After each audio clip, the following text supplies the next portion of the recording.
ചിറ്റൂർ അത്താണ ആശുപത്രിയിൽ dialysis unit പ്രവർത്തനം തുടങ്ങി. മന്ത്രിമാരായ K Krishnankutty, M P Rajesh, Y Lalitha എന്നിവർ ചേർന്ന് ഭദ്രദീപം തെളിയിച്ചു. മന്ത്രി കെ കൃഷ്ണൻകുട്ടി ഉദ്ഘാടനം നിർവഹിച്ചു.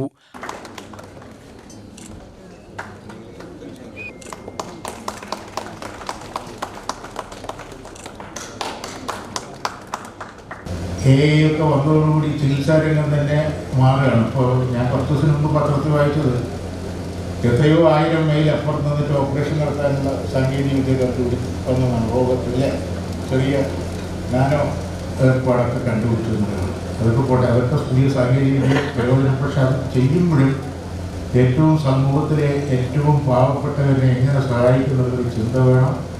സാധാരണ പോയി വിദേശത്തോ അല്ലെങ്കിൽ അന്യ സ്റ്റേറ്റിലോ പോയി സമ്പാദിക്കുകയാണ്. കാരണം സുഭാഷ് ഇങ്ങനെ സമ്പാദിച്ചു വന്നാൽ നാട്ടിനെ ഓർക്കുന്നവർ വളരെ കുറച്ച്. സുഭാഷിനോട് എനിക്ക് അഭിപ്രായമുള്ളത് എന്താ വെച്ചാൽ അത് നാട്ടിനെ ഓർത്തു, അച്ഛനമ്മനെ ഓർത്തു എന്നുള്ളത്. ആ അദ്ദേഹത്തെ പ്രത്യേകം അഭിനന്ദിച്ചുകൊണ്ട് വാർത്തകൾ അവസാനിക്കുന്നു.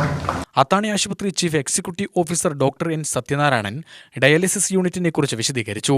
ആദ്യഘട്ടത്തിൽ 5 ഡയാലിസിസ് മെഷീനുകളാണ് പ്രവർത്തനം തുടങ്ങിയത്. 30 രോഗികൾക്ക് തുടർച്ചയായി ഡയാലിസിസ് ചെയ്യാനാവും. ആവശ്യം കൂടുന്നതിനനുസരിച്ച് കൂടുതൽ മെഷീനുകൾ ഉൾപ്പെടുത്തുന്നതാണെന്ന് ആശുപത്രി അധികൃതർ അറിയിച്ചു. ജില്ലാ പഞ്ചായത്ത് പ്രസിഡന്റ് കെ ബിനിമോൾ, ജില്ലാ medical officer doctor KR Vidya, മുൻ MP NN കൃഷ്ണദാസ്, ഗ്രാമപഞ്ചായത്ത് പ്രസിഡന്റുമാരായ S Anisha, M Satheesh, CPM ജില്ലാ secretary EN Suresh Babu, DCC president Thankappan, Janata Dal ജില്ലാ പ്രസിഡന്റ് KR ഗോപിനാഥ് എന്നിവർ ചടങ്ങിൽ സംബന്ധിച്ചു. ആശുപത്രി ചെയർമാൻ സുഭാഷ് മേനോൻ സ്വാഗതവും head administration and HRO Anand C Menon നന്ദിയും പറഞ്ഞു. UTV news, Palakkad.